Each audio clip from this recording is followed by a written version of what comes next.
Una vez más, entonces, continuamos el estudio, la lectura de Evolución Subjetiva de la Conciencia, en el capítulo Evolución Espiritual. Damos cordialmente la bienvenida a todos los que puedan participar, escuchar. Esperamos que estas palabras puedan tener el efecto deseado. Estas fueron palabras nacidas de mucha sensibilidad en un momento histórico muy bello. Ahora, justamente, un momento histórico que se repite dentro de los momentos del proceso de transitar en la escuela del yoga. Es el momento donde escuchamos, nos ponemos atentos a cuáles son esas técnicas que transforman el corazón.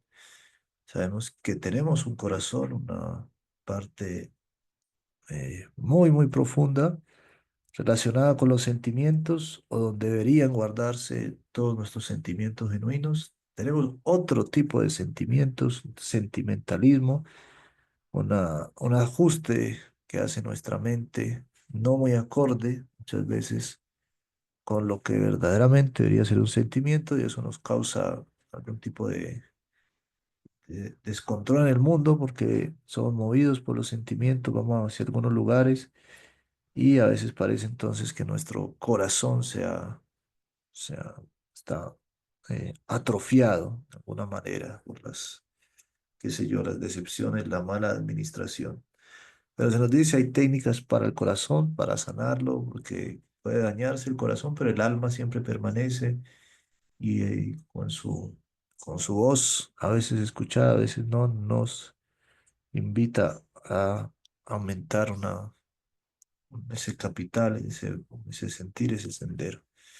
Tenemos muchas dudas que aparecen, esa parte de nuestro intelecto a veces se pone en nuestra contra porque no sabe administrar las dudas, no sabe administrar las preguntas, entonces a veces se duda de lo que es cierto y se cree lo que es falso.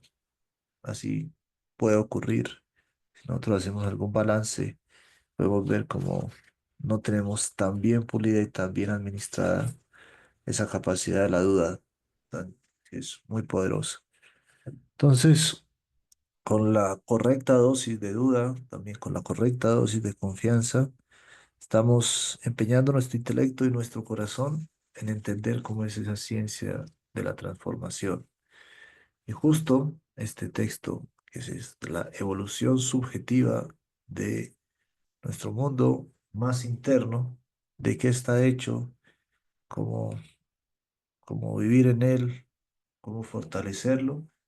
Para eso tenemos estos textos, estos espacios, estos encuentros. Aquí hay una pregunta que dice, ¿cómo se puede determinar si una cosa es superior a otra? Esta es una pregunta bella, un clásico, porque tenemos tantas cosas, pero no a todo le podemos poner atención, no todo merece nuestra atención. Eso incluye a las personas, imagínense ustedes, porque hemos hablado muchas veces, el discurso bien pensante dice, ay, todo el mundo es muy importante, todo el mundo merece atención. No, depende cuál es tu objetivo, a quién le vas a poner atención. Si en este momento hay alguien en la calle hablando no sé, de cómo distinguir un buen aguacate, una información muy valiosa, pero puede ser que en ese momento no sea para nosotros lo más importante porque estamos interesados en otro asunto de mayor valor. Entonces vamos a tener que tener un criterio dentro de todo lo que aparentemente es digno de ser escuchado, y en principio puede ser así, pero en lo práctico, en lo que corresponde, no podemos estar escuchando a todo el mundo ni a toda hora. Eso es así de práctico, de directo, de fácil de entender en un sentido, justamente cuando lo ponemos en la práctica. Por eso el yoga nos lleva a unas profundidades y a unas concepciones del mundo tan, tan audaces. Pero siempre dice, pues la gracia de esto no es solamente lo audaz, que puede ser el mundo espiritual, la concepción, el concepto Krishna, el concepto Vishnu, el concepto Isvara, el concepto Yogesvara, el concepto tantas buenas y maravillosas perspectivas, ideas, pero pueden haber muchas. Lo importante es cuál es entonces el camino real para que esto sí esté aterrizado en nosotros. Esa es la idea, ese es el proceso. Entonces dice, ¿cómo se puede determinar si una cosa es superior a otra? Si las Armaras contesta. Debemos juzgar una cosa desde un punto de vista universal. Entonces se nos pide criterio amplio, primer requisito. Si vamos a juzgar una cosa, debemos juzgar su calidad sobre la base de su conexión con el centro. Entonces, hay un criterio em, de, de gran efecto sobre nuestra vida cuando lo empezamos a aplicar. Concepto de orden y de centro. Tiene muchos ejemplos en el Veda y, y lo podemos ensayar porque el- es, es muy, recarga mucho nuestra necesidad empírica y de ver cosas. Cuando comprobamos que las cosas relacionadas con un centro, con un posible centro, le damos la posibilidad de que un centro empiezan a funcionar mejor. Dice, entonces, ¿cómo juzgar algo superior? Entonces, primero hay que tener un referente. Eso es muy interesante. Un referente sobre el cual medir, una unidad de medida para podernos entender. Muy lógico. Y la unidad de medida entonces que se propone el Veda es el concepto del centro. Dice, esa medición puede ser hecha de acuerdo al patrón de éxtasis, Rasam, igual que el oro es el patrón para medir el valor de diferentes papeles moneda. Entonces aquí nos está enseñando un lenguaje esencial y universal para ubicarnos entre tanta variedad, como hablamos, entre tanta variedad de lo que nos mueve. Entonces vamos a utilizar un patrón con referencia a un centro. Entonces van a haber cosas cargadas, diferentes formas de decirlo, de llamarlo, de entenderlo, de experimentarlo, pero vamos a detectar cuánto de la experiencia nuestra está cargada de rasham, es decir, de éxtasis. Por eso este código de palabras, este lenguaje, este orden que el Veda nos propone es tan importante, nos da los ítems sobre los que vamos construyendo este universo. Entonces, hay un centro y hay una unidad de medida que es la cantidad de éxtasis, de rasam. Así como el oro va a decir de las muchas monedas que hay en el mundo, cuál es su valor. Dice, pueden haber muchísimas denominaciones, la libra, el rublo, el dólar, la rupia, el yen. Pero el patrón común para determinar su valor es el oro. Similarmente, puede haber diferentes tipos de cálculo de la relación de uno con el absoluto, sobre la base de raza, éxtasis o velocidad divina. Así es, te quieres ubicar en el mundo, quieres saber qué tiene valor, qué no tiene valor, en qué estás invirtiendo tu tiempo, en qué no. Entonces, la pregunta que nos señala aquí muy amablemente, muy didácticamente, llamando a nuestra transformación. Esta es una información para aplicar de una vez sea escuchada y indagar cómo estarla aplicando mejor. El patrón significa vas a evaluar lo que estás viviendo, lo que quieres, lo que buscas, en relación a qué tanto te acerca a eso, dónde está frente a la relación que tienes con el centro. ¿Cuánta cantidad de éxtasis y de raza tiene eso? En diferentes niveles, dice. El raza se califica en 5 grupos. Santa, pasivo, dacia, servidumbre, saquia, amistad, vatsalya, parentesco y maduria, relación conyugal. Muy, muy del mundo interno.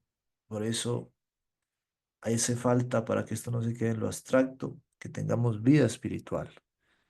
Que si solo tenemos práctica material y nos hablan de estos temas, uno dice, pero ¿what? ¿De qué están hablando? ¿Eso que tiene que ver conmigo?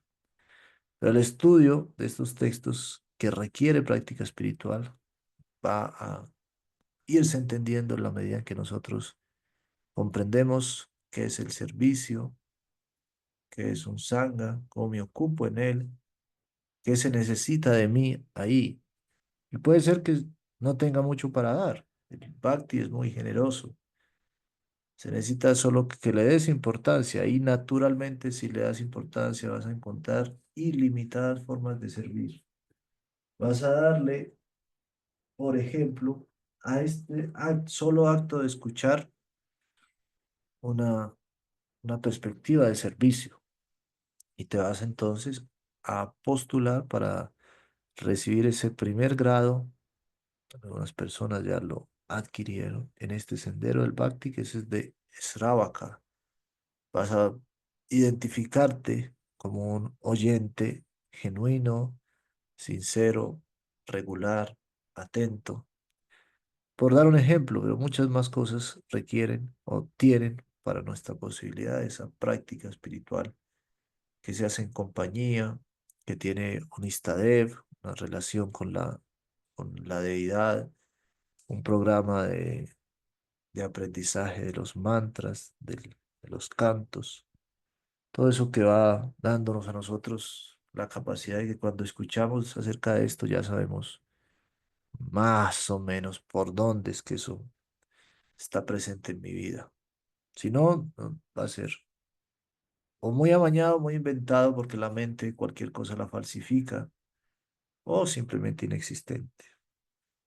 Entonces, hay un centro, hay una forma de medir, hay una pregunta acerca de cómo medir las cosas, esto se hace en relación con el centro, y hay unos parámetros de cómo está ese intercambio, esa relación, en cinco, dice. Y luego estos grupos se clasifican nuevamente de acuerdo al grado de intensidad de raza en cada grupo. Entonces, nuevamente se subdivide, esa es la clasificación general, y ya dentro de ella hay mayor intensidad o menor. Dice, por último, raza, ananda, felicidad, es el patrón común por medio del cual se juzga qué religión es más alta o más baja. La religión es una palabra muy interesante por lo polémica, porque es como terca, digamos. Hay un plan. Cuando salieron mal todos los proyectos religiosos prácticamente, se decretó que lo mejor era acabar con la religión socialmente y muchas veces individualmente. Esa es una de las conclusiones famosas de nuestras épocas. No religión. Sin embargo, como parte fundamental de la vida de cualquier persona, vamos a somos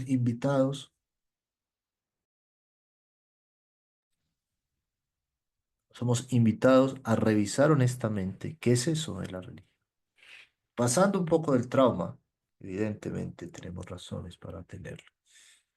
¿Qué será si estudiamos objetivamente eso de la religión? Y entonces encontramos estudios de la religión, no lo que simplemente sentimos y rechazamos y ya, sino un espacio que es extraño, pero puede haber, donde se hable acerca del asunto. Entonces damos cuenta que se nos propone desde distintas esferas, desde los académicos, desde los sociólogos, desde los espiritualistas.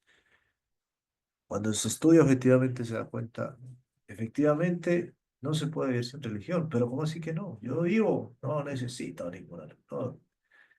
Religión entendida, la verdadera definición, lo que es religión, fuera de eso que parece ser, al equipararla con una institución tal o cual, es la necesidad de congregarnos, de compartir símbolos, de acompañarnos en las etapas del duelo, del nacimiento, de las fiestas. En ese orden de ideas, decimos, se ha explicado muy bien.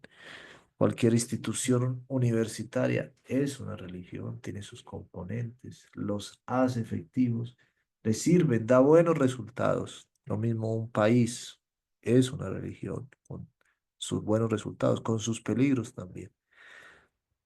Ahora bien, el tema se volvió más complejo porque supone que esa necesidad natural es para algo bueno. Entonces debe redundar sobre todo en que haya cuidado, haya protección, haya mejor calidad de vida. Esa es una pregunta muy bueno. Todos queremos mejorar el bienestar. Tenemos que incluir este aspecto. Y justo por lo que hemos hablado, El Bhakti puede proporcionar un espacio como este, sin caer, y esa es la advertencia inicial siempre, en otra, cuidándose de no caer, y cuando se caigan eso, digamos, alejándose de eso porque no sirve. En esa triste, digamos, situación institucional donde se pierde cualquier interés en los individuos, en su bienestar, por cualquier otra cosa, de contaminación personal. Entonces, eso es lo triste, que parece tan lindo, pero en el fondo, esas religiones institucionalizadas, corruptas, parecen tan lindas, pero en el fondo no están funcionando muy bien. Entonces nosotros somos parte, invitados a reconocer nuestra necesidad religiosa y a aportar el espacio donde nos sintamos bien, nuestro grano de arena para que eso vaya fluyendo y se haga mejor. Y ese va a ser el criterio. Entonces dice, una religión va a tener entonces un criterio de ayudarnos y aquí específicamente dice el criterio de todas esas prácticas para saber si están siendo bien, es que además de que ayuda a lo que decimos socialmente, lo que se conoce como el Dharma, es una forma quizás polémica de abordar ese tema religioso, congregacional, esas sampradayas, esos espacios que necesitan de estas bendiciones, de estas autoridades, digámoslo así, de este respaldo. El final va a ser qué tanto te está estimulando de manera genuina, qué tan cargada está de relaciones, y eso necesita información puntual y prácticas puntuales, de que todo eso que estás haciendo no se queda solo en mejorar tu bienestar social, sino que internamente estás sintiéndote que estás desarrollándote en tu amor, en tu cercanía a lo divino. Dice, si queremos celebrar, establecer el valor de una cosa, debemos hacerlo viendo cuánto el requerimiento común provee. Por ejemplo, la comida es un requerimiento común. No podemos comer dólares en tiempos de hambruna, pero alguien que está en posesión de comida está en una buena posición. No podemos evitar la comida. No siempre podemos requerir dólares, pero siempre debemos tener comida. Una nación no puede permanecer sin comida. Esa es una necesidad indispensable para todos. De la misma manera, el gozo es un requerimiento innato de cada alma viviente, y así la posición de una concepción religiosa particular puede ser juzgada de acuerdo con el desarrollo de raza que pueda encontrarse ahí. Qué interesante esto, qué bonita pregunta, qué bonita respuesta, de hecho. Una pregunta que quizás debemos mantener así como si tuviéramos un radar que pitara pip, pip, pip, pip, cuando estemos buscando oro o cosas valiosas. Entonces, de cada relación, de cada espacio y específicamente en ese que es llamado justamente hablarnos íntimamente, ahí tenemos que estar muy atentos y con las personas que tanto esto está trayendo verdadero éxtasis, alegría, raza, placer en mi relación con Dios. Una perspectiva plenamente transformadora. La vida es otra cosa a partir de esto. Este criterio, cuando reina en la vida de alguien, ya su carácter es distinto. Ya está considerado un bhakta. De hecho, la compañía de personas así es las que debemos buscar. Las que efectivamente se han vuelto expertas y nos invitan y nos recuerdan que hay un medidor de acción. Y es qué, qué tanto éxtasis, en la medida en éxtasis genuino, este éxtasis que están hablando aquí, hay que aprenderlo a distinguir, y por eso parte del proceso es entender qué es el placer externo de los sentidos, qué es el placer interno del alma, como son distintos, pero son relacionados y tampoco compiten, pero no se pueden confundir porque ahí uno queda pensando que en el lugar donde más lo gratifican externamente, donde uno más se gratifica porque hay cosas grandes, poder y tantas cosas, ahí uno se confunde. Aquí se necesita un espacio genuino y sobrio de evaluar, de experimentar, incluso de oración, para que ese catador interno se haga muy afilado y diga, aquí estoy encontrando alimento genuino para mi alma en términos de éxtasis y de alegría. Ojo, no en términos de miedo, depresión, de coacción. Esa es una de las medidas también. Es para saber qué no es. No, aquí genuinamente estoy encontrando eco a la necesidad de mi alma, que es algo que por allá, por allá, por allá, quizás, o a veces ya más desarrollada, yo exagero, pero para ponerlo así en términos muy básicos, a veces por allá está con una tenue voz. Yo encuentro cómo se hace más fuerte en este espacio en términos de éxtasis, de alegría, de entusiasmo, de querer compartir, de a pesar de todo, a veces sin muchos medios, pero ahí me encuentro, no me están pidiendo ni una super inteligencia, ni unos super recursos, ni una cara muy bonita, ni un cuerpo re saludable. No me están pidiendo nada de eso. Si lo tienes muy bien, no deja de ser chévere, pero no es el medidor, porque justamente eso puede distraer. Uno puede dejarse juzgar y definir por eso, y como eso puede ser cambiante, imagínense cuánta tristeza tiene asegurada.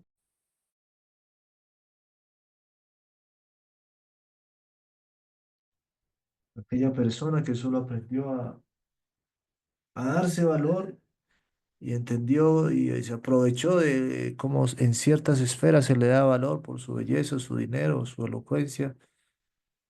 Si eso ya no está, ya no va a ser ni valorada por sí misma ni valorada por el entorno donde estaba. Esto lo recordamos mucho, un entorno de sanga genuina de bhakti, un entorno espiritual, es donde entiendes si eres valorado por ser alma, no más, por tu deseo y tu inclinación a servir. El resto, no más. Y los errores importan muy poquito y se corrigen rápido. Son siempre rescatados por la buena intención, por la honestidad. Ahora, si hay errores y no hay honestidad, eso ya es triste, es panorama no muy alentador. Dice, hay diferentes propósitos en las concepciones religiosas de diferentes pueblos. Ojo, hasta los pueblos que dicen no tienen religión, tienen religión. Hasta las personas que dicen no tengo religión, tienen religión, porque es necesario. Algún simbolismo comparte, algún tipo de rito, de compañía, de, de solidaridad, de idea, símbolo. El hecho de que no tenga una cédula y diga, este es el papelito que me representa. Eso es un aspecto religioso, respaldado dentro del imaginario, dentro de lo simbólico, sin lo cual no podemos vivir. Tu propio nombre hace parte de unos códigos compartidos, de una aceptación, de una relación con un padre, con una madre. Todo eso, estamos hablando, hace parte del conglomerado de entendimiento colectivo. Entonces, cada pueblo, diferentes costumbres distintas. Ahora, aquí puntualmente ya podemos llamarlos. Hay cristianos, budistas, musulmanes y judíos, ya cuando esto toma un país ya con un título, con un rótulo que hace parte también de estos procesos. Dice, entre aquellos que siguen las doctrinas védicas hay Vaishnavas, Sankaritas y muchos otros. Porque cuando está todo sano, uno de los elementos que va a tener la religión es una concepción de Dios muy definida. Entonces ahí se organiza, pero así no se tenga una, una concepción de Dios muy definida, van a haber conglomerados que giran sus símbolos alrededor de, ya sabemos, dinero o cualquier otra cosa, ¿no? Las motos, por ejemplo. Hay gente que gira su concepto, cuando se reúnen a hablar del éxtasis, al éxtasis lo llaman motos, algo así. Pero se reúnen y hablan el éxtasis en forma de un nombre particular de la divinidad. Dice, entonces hay muchos nombres, pero si vamos a juzgar el valor de las diferentes concepciones religiosas en este estudio comparativo, debemos juzgar su valor por estas tres cosas: Sat, Chit y Anand.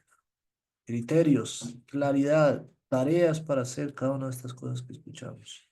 Sat, Chit y Ananda. Esos son los medidores. Esto significa que debemos juzgar qué tanto una religión es. Primero, durable, eterna, Sat. ¿Cuál es la calidad de lo que concibe Chit? Y finalmente, esa calidad que lleva, a qué gozo lleva, a qué Ananda.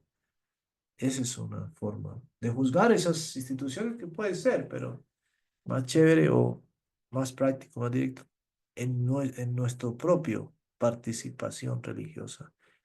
nuestra propio intercambio con este mundo, nuestra propia concepción de Dios, nuestra propia práctica de acción es compartida. Y eso es lo interesante, también hemos hablado, que dice, yo no soy religioso, soy espiritual. Está muy bien porque se entiende que hace referencia a eso, de la resistencia necesaria por la corrupción y la locura, a eso. Pero el punto siguiente es, ok, esa espiritualidad la compartes. No, no, no la comparto con nadie porque es muy personal. Pero consideras entonces que esa, estamos de acuerdo, personal, pero consideras que esa parte personal no puede unirse con otra parte personal de otra persona. Otro ser también no tendrá ese mismo y no enriquecerá el compartir. Una pregunta que nos invita justamente a entender, a revisar, respetando, por supuesto, la personalidad, que sería como el aspecto religioso interno, pero también el aspecto sí, espiritual interno, pero el aspecto de compartir eso es donde empezamos entonces a hacerlo dinámico junto con otros, de hecho ayudar mucho a los demás, que eso puede ser, pues, no estar escondiendo ahí, sí, del miedo a ser engañados, nos quedamos sin comprar nada. Ujú. Debes comprarte un radio, pero hay muchos radios piratas, entonces necesitas un radio, pero dices, no, mejor no compro ninguno porque de pronto sale pirata. Entonces sí, está bien ser cuidadoso, pero mejor establecer criterios sanos de, del buen compartir de la espiritualidad y de muchas otras cosas, del ser es lo que estamos señalando como necesario. Entonces aquí nos sanan con preguntas técnicas muy interesantes, muy bonitas. Reclama o pregunta o ten este, no digas como me tumbaron antes por comprar radio, todos los radios son malos, no. Utiliza estos criterios que te estamos dando para distinguir un radio bueno de un radio malo. Ese es el ejercicio. En ti misma, ni siquiera salir aquí a juzgar, también sirve porque es un ejercicio sociológico interesante y de hecho lo hacemos.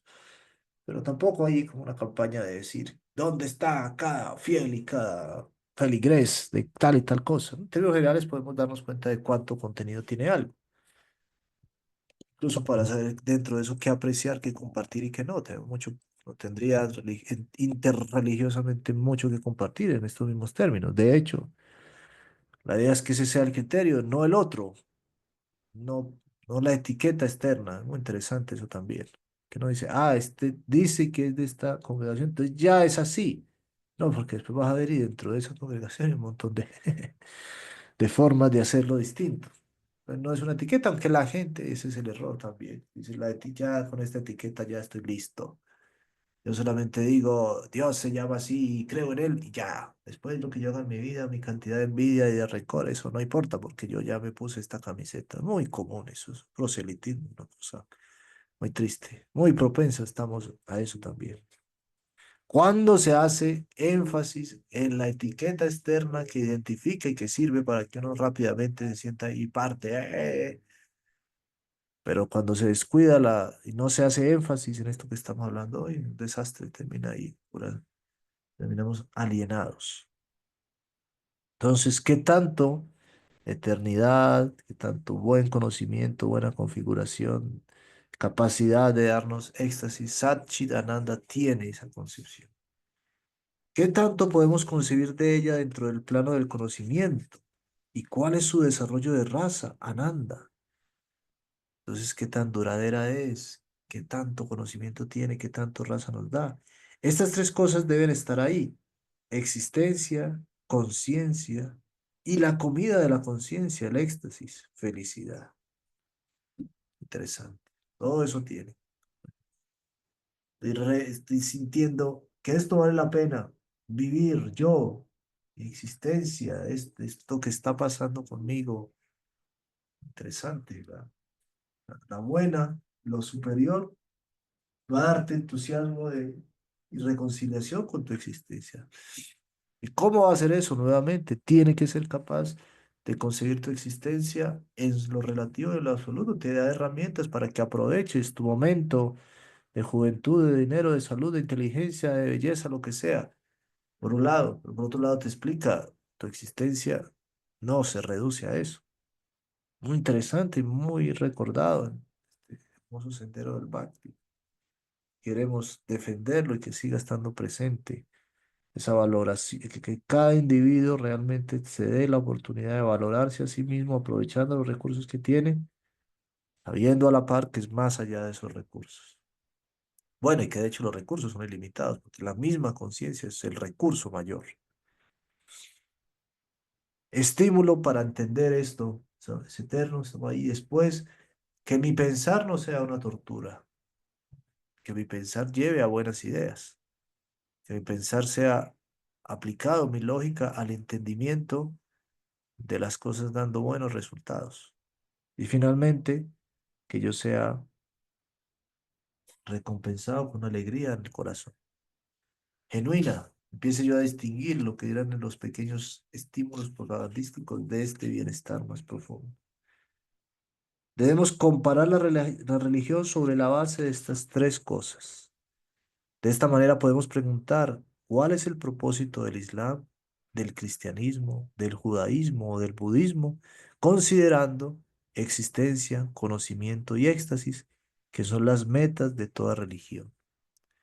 Aquí ya lo pone en términos, digamos, no siempre lo llevo porque sé que está dirigido ahí o sé que el ejercicio debe hacerse ahí desde lo interior, pero aquí también podemos hablar ya tomando como referencia estas etiquetas que están y que funcionan y que hacen mucho bien y que pueden hacer mucho mal. Todo eso está ahí. Por eso, el buen criterio, ¿no? De hecho, como hablamos de radios, hay unos radios que simplemente no son de mucha calidad y cumplen con su propósito. Son más baratos, duran menos, pero alguien necesita un radio no barato que no dure mucho porque tiene para esa necesidad o ese presupuesto. Eso. Pues tiene su función de ser también. Lo grave es cuando te venden un radio que es eh, de mala calidad y no dura mucho, como si fuera. Mira, ay, sí, eso sí es. Para eso necesita el criterio. Cristianismo, islamismo, vainavismo, existen muchas clases de fe religiosa. Debemos compararlas y luego aceptar cuál es la mejor. Muy interesante. Cada fe hace diferentes ajustes. Las diferentes religiones del mundo no están para ser votadas, sino que hay aquellos para quienes cada una será, para el presente, útil y relevante. Muy interesante, supremamente conciliador, también tremendamente exigente, pero ensayémoslo, es la invitación y veremos los resultados, como nos pone en este mundo fuertes y a la vez amables, porque normalmente somos es huraños y débiles. Hay una gran diferencia entre esas dos cosas. De hecho, de eso se trata este proceso. Eres fuerte, pero también amable. Pues eres capaz de darle a cada persona su lugar, pero entiendes qué es lo que está pasando. No huraño, débil, es decir, como no entiendes mucho, entonces con todo te enojas, a todo lo rechazas. Dice, sigue, cada uno tiene su momento, cumple su función, pero de acuerdo con nuestro entendimiento, Krishna es la personificación de éxtasis y belleza. Entonces aquí puntualmente ya vamos a lo específico, a la presentación particular dentro de esta corriente, porque efectivamente estamos invitados a una corriente particular de concepción, que de hecho puede cambiar muchos nombres, pero aquí vamos a ir a la propuesta de cuál sería ese elemento muy genérico particular. Eso recibe un nombre, ese es el concepto. Después se desarrolla de forma muy viva, muy puntual, muy cercana, ¿no? Como el concepto. Krishna, ¿qué es eso? ¿Por qué se propone? No tiene que estudiarlo así. No quedarse en el rechazo de, bueno, aquí, que es muy clásico este análisis. Aquí le dicen Krishna, allá le dicen Jehová, allá le dicen otra cosa. Bueno, es un nombre más. En un punto sí, pero la invitación es no quedarnos en ese análisis, nos sirve para darle poco de lugar y de armonía. Sobre todo, lugar, lo insisto en armonía porque no es como un nombre compitiendo sobre otro nombre. No se trata de eso. No hay en ese sentido una competencia, son nombres y los nombres no compiten, no se rechazan, no se excluyen unos a otros. Hemos puesto muchas veces este ejemplo. Alguien se llama Pedro. Pero alguien que lo quiere le dice Pedri, le dice Pep. No están compitiendo. Pero sí, ahí vamos. Hay un, hay una información detrás. No son gratuitos los nombres y hay que entenderlo entonces. Ya como patrimonio, no con espíritu sectario. Como patrimonio de todos. Si haces esto así, entonces este es el resultado. Como la combinación de los colores, hay muchas formas de pintar, pues ahí alguien dice, pero estos dos colores van a estar en armonía. Intenta y uno lo pinta y dice, wow, qué armónico. ¿Cómo me dijiste que se llamaba? Esta es la combinación tal y cual. Wow. Así es, entonces muchas formas, muchos colores, pero ¿qué tal esta combinación de sentimientos y de conceptos? Ensáyalo, esta combinación llamada Krishna. Y así el más elevado proceso religioso por su logro completo de éxtasis será la búsqueda de Sri Krishna, la hermosa realidad. ¡Wow! Tremendo anuncio. ¿Cómo así? Quiero saber más. Explícame, por favor. Dice, hay una, no ha explicado si la Maharaj, hay un concepto que es el más atractivo, el que te invita más al amor. Eso significa la palabra Krishna. Porque las otras pueden significar el que regula, el que manda, el que es poderoso, el que está por sobre todos, el dueño de todos. Todos, muchas de esas categorías entran dentro del concepto Ishvara. Pero aquel que específicamente le gusta, él mismo tiene una preferencia. Ojo con eso. Cuando Dios se presenta en su propia preferencia para ser amado y amar, no para gobernar, dirigir, dar poder, controlar, lo que él mismo muestra este tipo de debilidad, esta vulnerabilidad, el Dios que deja ver la vulnerabilidad, qué tanto puede ser el mismo controlado por el amor? Eso es Cristo. Dice, pero ¿cómo debemos buscar? A través de la devoción, para esa relación que estamos planteando. ¿Y qué es eso? Dedicación. ¿Qué es dedicación? Rendición, autosacrificio, morir para vivir. Ahí está, eso, que el Dios que te invita a amar y que es sensible necesita de, que seas conquistado, que te dejes conquistar, que digas, wow, esta experiencia, por esta experiencia puedo dejarlo todo.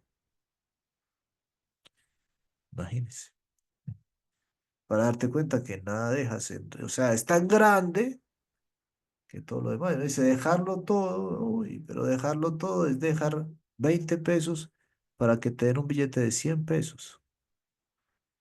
Ese es el entendimiento. Eso es lo que el Bhakti va a va a irnos demostrando. Entonces, ¿cuánto tienes? 20 pesos. Déjalo, déjalos. Solo tengo 20 pesos. Déjalos. Ay, no. ¿Cómo voy a dejar mis 20 pesos?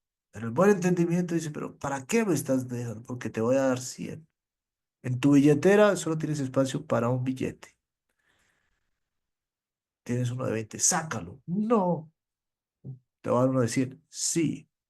Entonces, por eso dice, conciencia aunque duela, pero no tanto. Ese es un eslogan famoso. En primer momento, no. Sí, por ignorancia, es el apego. Uno dice, uy, no.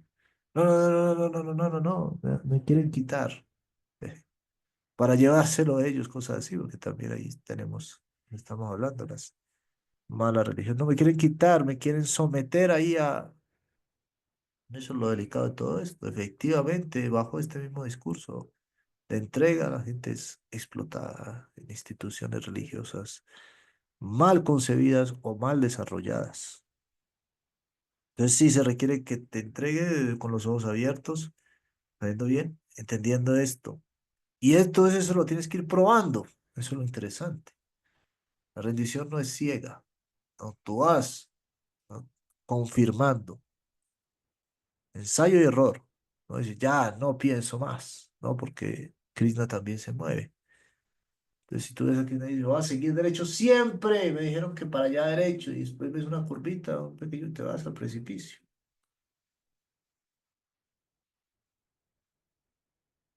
Dice. ¿Qué es eso, dedicación? ¿Y qué es dedicación? Rendición, autosacrificio, morir para vivir. ¿Y qué es vivir? ¿Qué son los 100 pesos? Vivir en amor. Krishna Prema, amor divino. El cuadro completo puede describirse en dos palabras. Krishna Prema.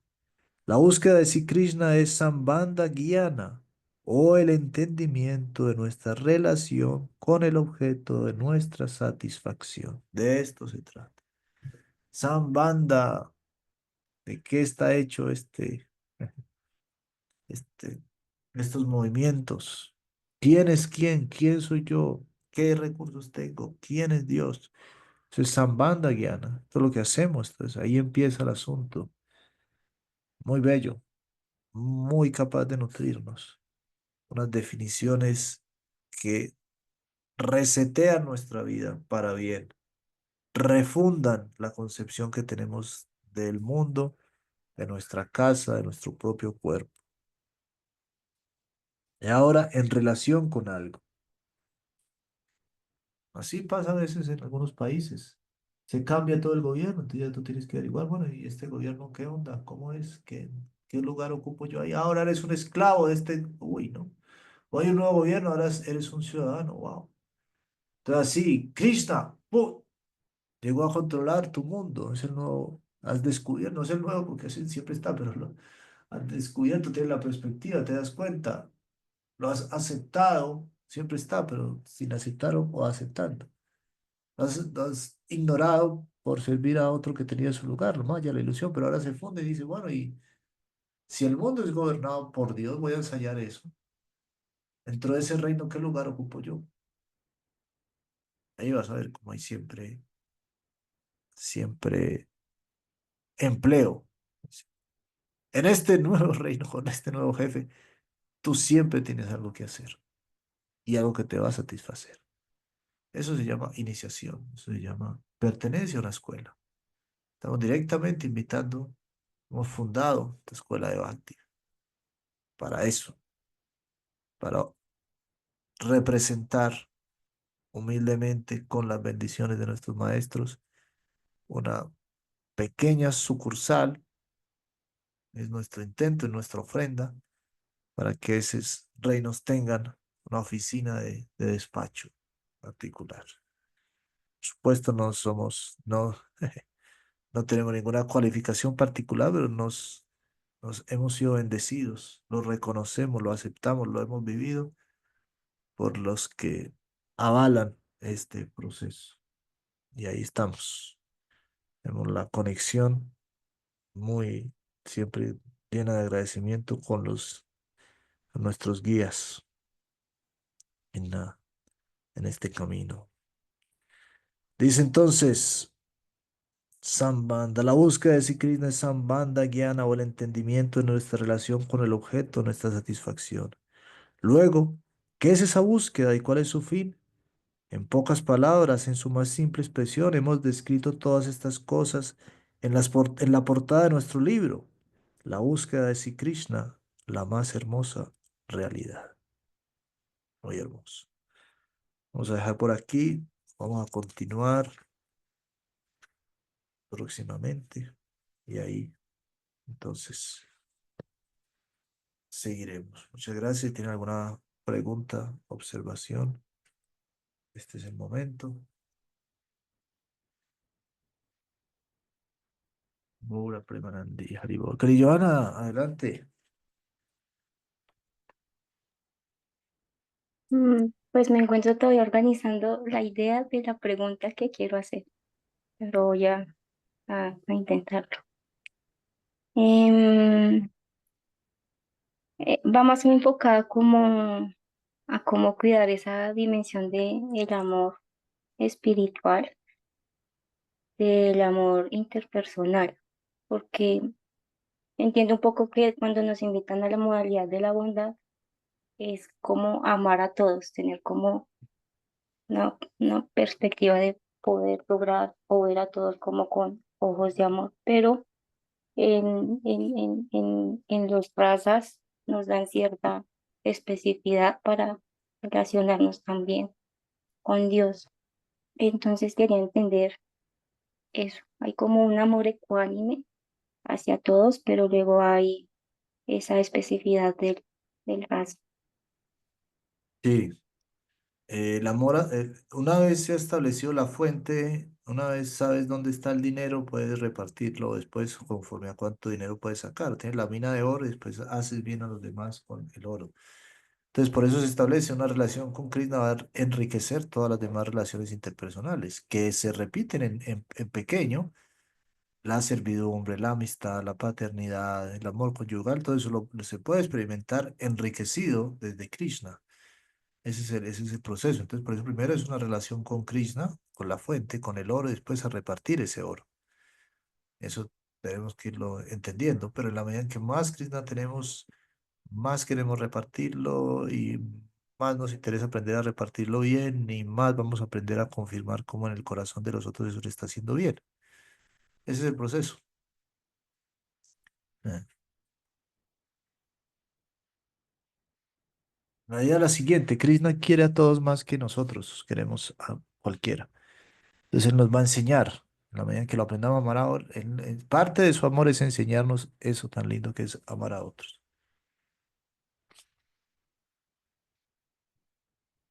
Y podemos intentar amar a otros sin Krishna y ahí va a aparecer, pero para darles ¿qué? Amor, el tuyo. Entonces decimos, revisa un poco con tranquilidad y objetividad de qué se trata eso que tú llamas amor. Y vas a encontrar cientos de pequeños intereses un poquito raros. Eso era la fuente del amor. No como algo feo, es que ese es el punto, ¿no? No como algo, como si encuentras una mina de oro y tú dices, pero mi cuerpo, ¿por qué no produce oro? Yo la produzco. No, no, ahí hay algo bonito en esa búsqueda, es una forma generosa, no pelees así. Y Andrea, cuando nos dice, dale, sí. cuando nos dice que es el amor para cada uno, por ejemplo, entonces, ¿cómo medimos el amor en mí? Sabiendo que, pues, cuando decimos que es el amor para uno, como que hay algo que podríamos estar desconociendo un poco, el Sí, amor de Dios, el amor de Krishna. Entonces, el amor genuino, ¿cómo lo vamos entonces? el amor genuino tiene diferentes características. Nos empieza a revisar qué es para ti el amor. Muchas veces tiene que ver con lo que definimos amor, con lo que me conviene. Todavía es muy provinciano. Quiero a Ajá. alguien en la medida en que esa persona también me quiera o me sirva bajo unas condiciones. Todavía tenemos, el impulso de amar es genuino, lo tenemos, hay que rescatarlo. De hecho, por eso estamos hablando de esto, buscando, perfeccionando el amor. Pero puede caer tristemente por objeto de malas prácticas y de nuestra mente, nuestro ego falso, en un amor autorreferente, no maduro, un amor egoísta o sin conocimiento. Por ejemplo, cuando le regala a la abuela, le regala a la sobrina para demostrarle su amor un pollo muerto. Es amor, pero en ignorancia, porque está matando eh, a la mamá de otros para demostrar su amor. Eso es extraño. Sí, hay muchos, pocos locos, ustedes saben, y es loco, ¿no? Lo hice por amor y hacen cualquier cantidad de estupideces. Sabiendo que es lujuria, básicamente, confundimos lujuria con amor, ese es el punto. Como no tenemos un referente interno real de satisfacción, pensamos que no somos los sentidos y que lo que nos dé valor a los sentidos solamente en términos externos es lo que vale, llamamos a eso amor. Pero estamos utilizando una moneda falsa. Pero a la medida en que inauguramos nuestro mundo interno, vamos a darnos cuenta, wow, eso que yo pensaba que era amor no lo era. Pero la vida enseña eso, porque no muchas veces piensa que ama y después se da cuenta que no. O le dicen que lo aman y después dicen que no, y no es que la persona sea mala, sino que no. Ella llamaba eso así, se lo creyó y se lo hizo no creer.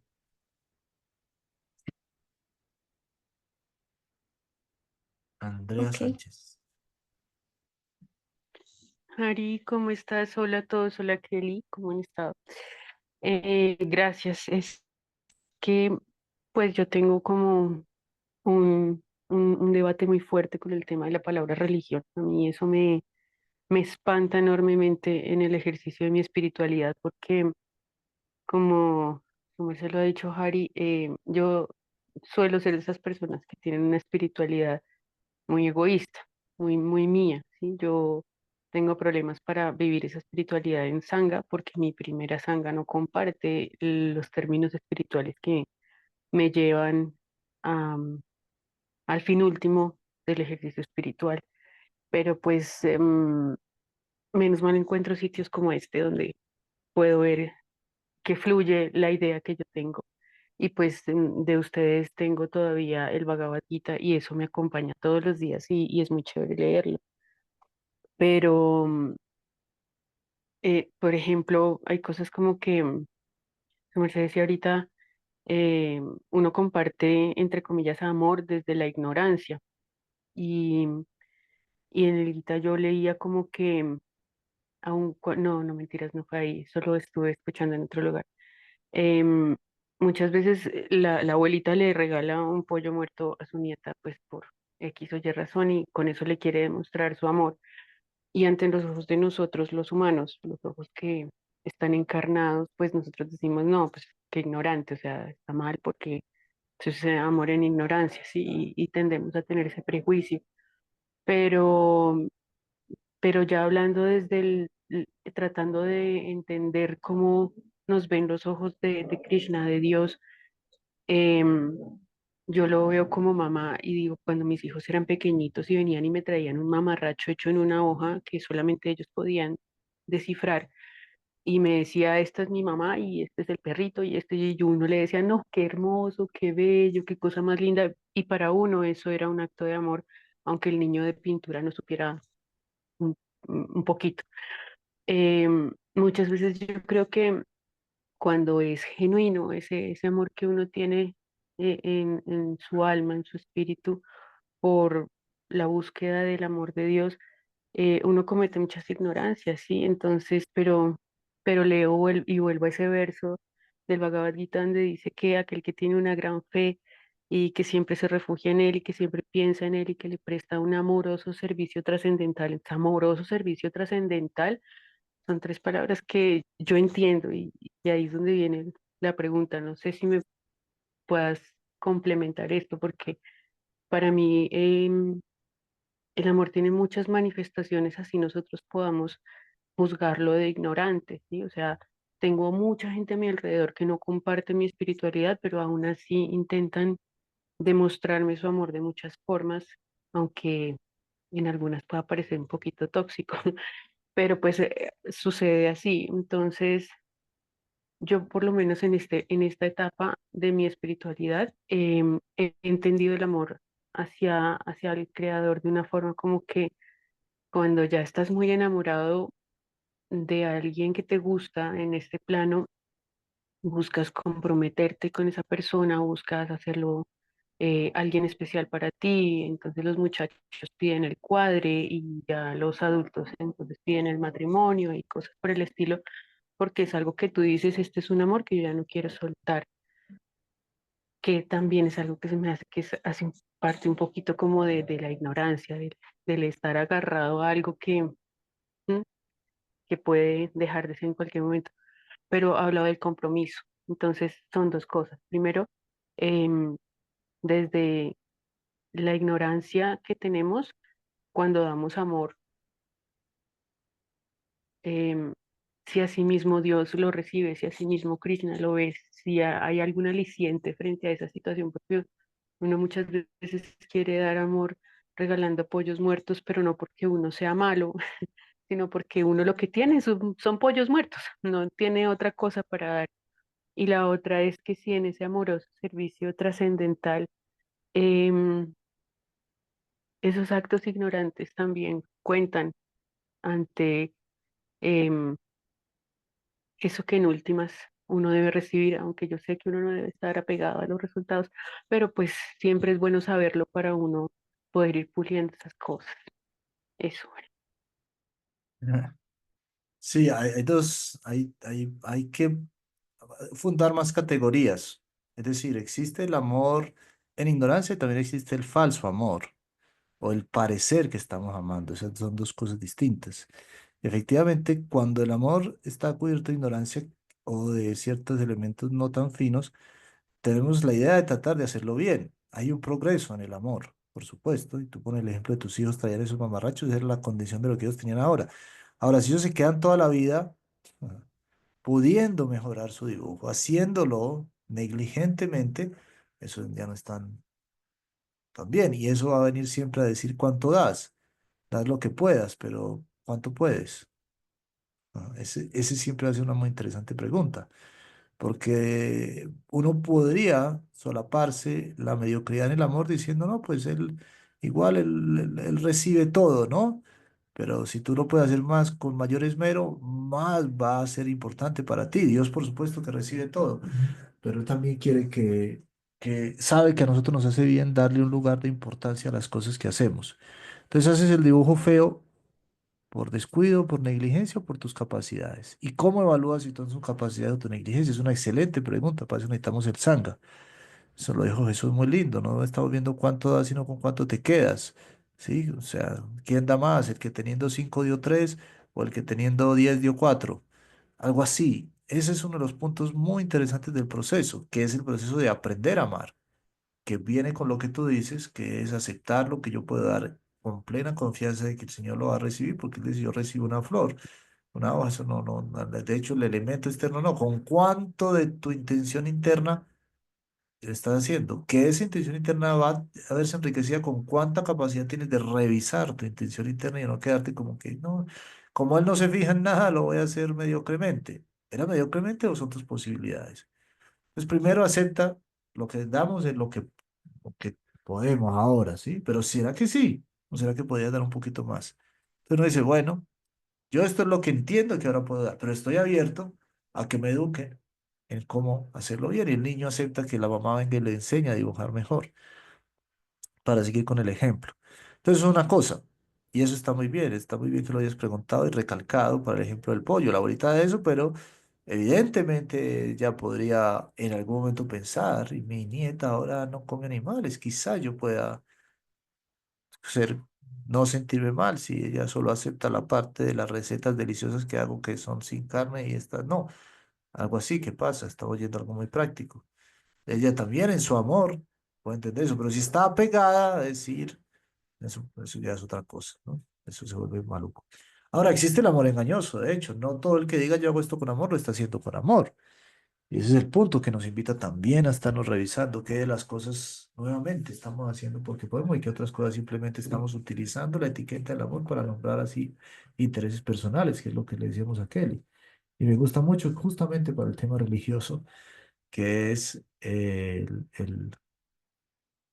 una caricatura que hay, que aparece un man ahí, un tipo diciendo, somos la religión del amor y tenemos armas para demostrarlo. Es muy bueno. Entonces, ¿qué de amor hay ahí? O sea, lo que está haciendo es pura locura, terrorismo, imposición, barbarie. Pero como sabes que para tu conciencia es bueno que lo llames a ti mismo amor, pues te estás engañando todo el tiempo. Somos la religión del amor y tenemos armas para demostrarlo. Típico, eso es la geopolítica mundial, todas las campañas son así. Y se repite mucho en las malas instituciones. Entonces ahí está el asunto. Eh, con respecto, a mí no me quedó claro cuál era la pregunta puntual de lo segundo. Yo sé que tiene que ver con el zángano que mencionabas, pero puntualmente, si puedes ponerla más clara, Andrea. La segunda, que te eran dos cosas.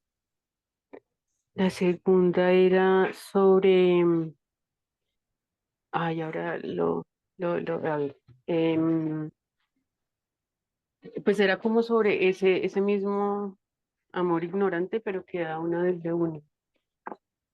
¿Pero qué era como, perdón? Entonces, que era sobre eso mismo del amor en ignorancia, pero ya no es sobre lo que uno recibe, sino sobre lo que uno da, y creo que tú lo has Ok. complementado con lo que acabas de decir, ¿no? Porque eh, veía yo que leía en el Bhagavad Gita que pues dice que el que siempre presta un servicio de amor trascendental, pues que está más cerca de él o siempre permanece en él, en Dios. Entonces, pues, y muchas veces eso que uno hacía, aún estando siendo ignorante, también era visto o también sumaba puntos, por así decirlo. Sí, sí, toma muchísimos puntos, sí, eso. Pero está en eso. Sí, Porque sí, yo creo que está respondido. Se va perfeccionando, pero claro que sí, cuenta. exacto, sí, yo creo que la respuesta que me diste abarca las dos dudas que yo tenía, tanto eh, el amor en ignorancia, lo que yo recibo, porque por ejemplo yo crecí en una familia católica y pues ellos comen de todo normal y sus invitaciones eran, venga que vamos a comer pollo asado. Y yo como que me debatía entre esa situación de los quiero mucho, pero los odio, porque son así conmigo. Em, y sin embargo, pues yo recibía lo que ellos bien podía darme porque ellos no estaban en capacidad ninguna de aceptar que yo hubiese cambiado mi pensamiento, mis gustos o mis cosas. Sí, sí, sí. Y por el otro lado, pues es como, por ejemplo, ahora que tengo el espacio, tengo dos hijos adolescentes y ellos, tú sabes que cuando uno entra en la adolescencia se le dispara a uno un taco en la cabeza de yo ya me las sé todas. Mi mamá es una persona que no sabe. Mi mamá no vive el mundo de ahora, entonces mi mamá vive en un mundo del pasado y ella no sabe nada. ¿M? Y normalmente cuando uno entra en una religión, uno siempre dice como que eh, ya dándole de comer a los pobres, ya me voy a ganar el cielo, yo ya lo sé todo, pero hay mucho, un trabajo más profundo alrededor. Sin embargo, Dios muchas veces guarda silencio y permite que nosotros tomemos nuestras decisiones, aunque se nos han dado muchos manuales para andar, permite que tomemos nosotros mismos una decisión hasta el momento en el que ya derrotados o mal, volvemos a Él para pedir ayuda. Y yo a veces siento que me pasa mucho eso con mis hijos. Yo quisiera poder frenarlos en el momento en el que van a cometer un error, en el que van a tomar una mala decisión, en el que necesitan una orientación y quisiera yo ser quien se la dé, pero sé que no lo van a escuchar, ni porque se los escriba, ni porque se los mande en video, ni porque abra TikTok. O sea, no va a haber manera si ellos mismos no lo viven o no lo hacen, porque pues eh, es de todos, y yo me acuerdo de mi adolescencia, es de todos que llegamos a la adolescencia y por arte de magia nosotros ya no la sabemos todas. Entonces a veces siento que Dios nos trata un poco así. Hay muchas radios que nos emiten ondas con todo lo que los mensajes posibles para que hagamos las cosas bien, pero pues cómo actuar de la mejor manera para luego no sentirse uno como que yo debía habérselo dicho, pero pues preferí no decírselo porque era su experiencia personal. Y a veces sí que me debato mucho en eso porque no sé qué tan ignorante es quedarme quieta y no sé qué tan ignorante es intervenir en su proceso, porque a veces pues intervenir en un proceso ajeno me hace sentir llena de ego, como de que como yo ya lo sé, entonces venga, yo le enseño y, y eso me conflictúa mucho porque yo quiero estar en una serenidad en la que lo que me habla de Dios son cosas como eso, el compartir, el amor, otras cosas muy alejadas de lo que la gente espera hoy en día, ¿no? Que son las mujeres de alto valor y los presupuestos y todo ese montón de cosas, entonces es muy alejado de todas esas cosas. Sí, sí. Entonces sí, no sé qué tan ignorante es cada posición y cómo puede proyectarla uno mejor desde cada lado. Y a ver, eso es muy comprensible, es muy así como lo describes. Ahora, esa postura adolescente y muy buena la metáfora también con Dios es gloriosa. Dios permite eso con nosotros y el padre debe permitirlo con los hijos, no solo debe permitirlo, sino que lo debe celebrar. Es mejor tener hijos adolescentes que piensen así y actúen así, a que no piensen nada. O a que piensen Sí, que no sí, puede, a que piensen que no pueden pensar nada. Eso es parte del proceso, está diseñado así y es glorioso. ¿Por qué? Porque es que nosotros tenemos que llegar a nuestras propias conclusiones. Mientras llegamos allá nos vamos a equivocar. Y no es que estemos ignorando, ¿no? La mamá puede pensar que ya ahora no valgo nada. Eso es mentira, porque es como si nunca les hubiera hablado nada en la vida. Todo lo que está ahí está como un recuerdo y está presente. Has dicho, ya la vida está demostrando que ya hablaste demasiado o algo así, ¿no? Si es que has hablado, ya cuando las mamás no, ya eso es eso sería otra situación. Cuando la mamá no crea a los hijos, la famosa prole no deseada, cuando nunca les enseñaban nada y después se vienen a preguntar que por qué salió tan matón y tan loco, marihuanero, qué sé yo, ya eso es, ese es otro drama horrible que, que es otra locura. Pero ya si alguien ya no tuvo hijos no deseados, tuvo hijos deseados, van a dar, y deseados significa que los educó, que les puso su atención, su cariño, todo ese otro tiempo bonito donde hacían caso.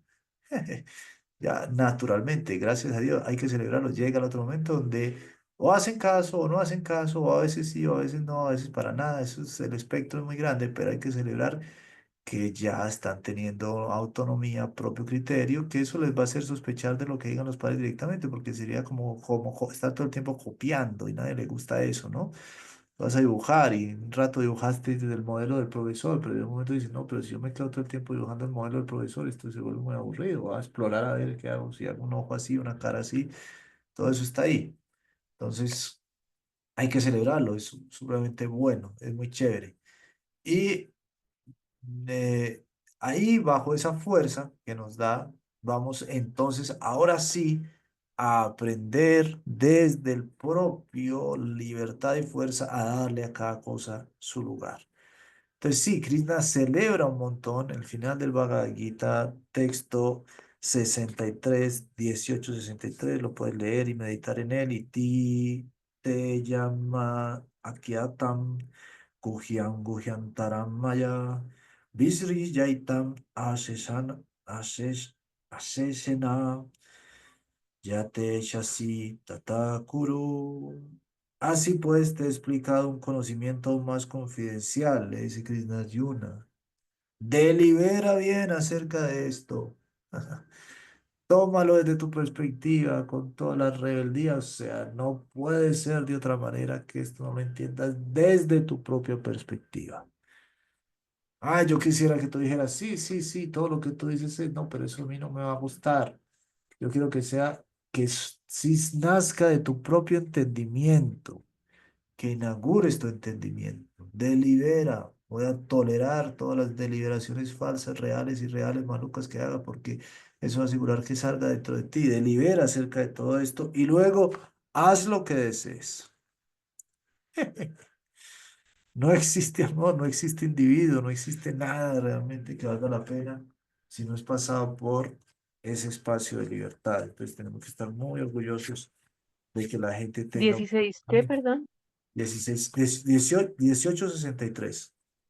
Ah, 18. Debemos estar muy felices de que la gente manifieste economía, manifieste libertad, manifieste todo eso. Ah, pero es que da mucho vaina que uno sepa que evidentemente eso es un error, pero uno no sabe, al final el error va a llevar por aquí, por allá, quién sabe a qué.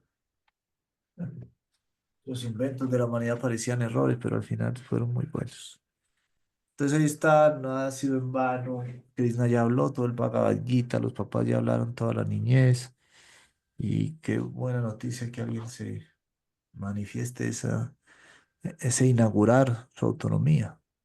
Estamos convencidos de que va a llevar a cosas buenas. Krishna por eso da la libertad y se esfuerza. Ya sabe que todo el plan es de conquista. Pero también es creativo, es decir, no es que Krishna está diciendo las cosas se hacen así ya.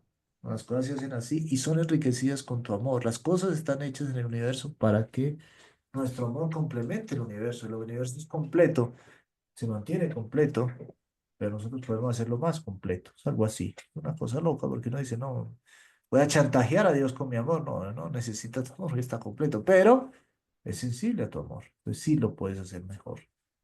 Y así cada individuo viene a aportar eso. No es que las cosas tengan que ser como lo han hecho los mayores en todo sentido. Es decir, hay unas ciertas cosas generales, pero parte del plan de los mayores es que los individuos aporten su propia creatividad. Claro. Por supuesto, las locuras van a ser castigadas porque el universo no permite que uno ande por la vida haciéndole mal a otros sin recibir las reacciones. Eso debería estar en lo más básico, a veces no, y bueno, cada uno ahí sufrirá. Pero ya hay alcances, así como Krishna renuncia a su alcance frente a nosotros, él no tiene pleno alcance sobre nuestro corazón, solo en términos de conquista amorosa, no en términos de fuerza. Krishna ha renunciado a obligarnos, él podría ser ha renunciado, él es un renunciante. Y así también los papás, la fuerza de la vida les obliga a renunciar, los hace renunciar a la capacidad que tienen de controlar la conducta, porque mata todo el amor, todo el entendimiento, toda la individualidad. Andrea Sánchez, muchas gracias por sus preguntas y sus aportes. Muchas gracias también por venir, Paula. Nos vemos. Cuídense, que A estén ti, bien. Jari, muchas gracias, Haribol. Que tenga lindo día. Nos vemos.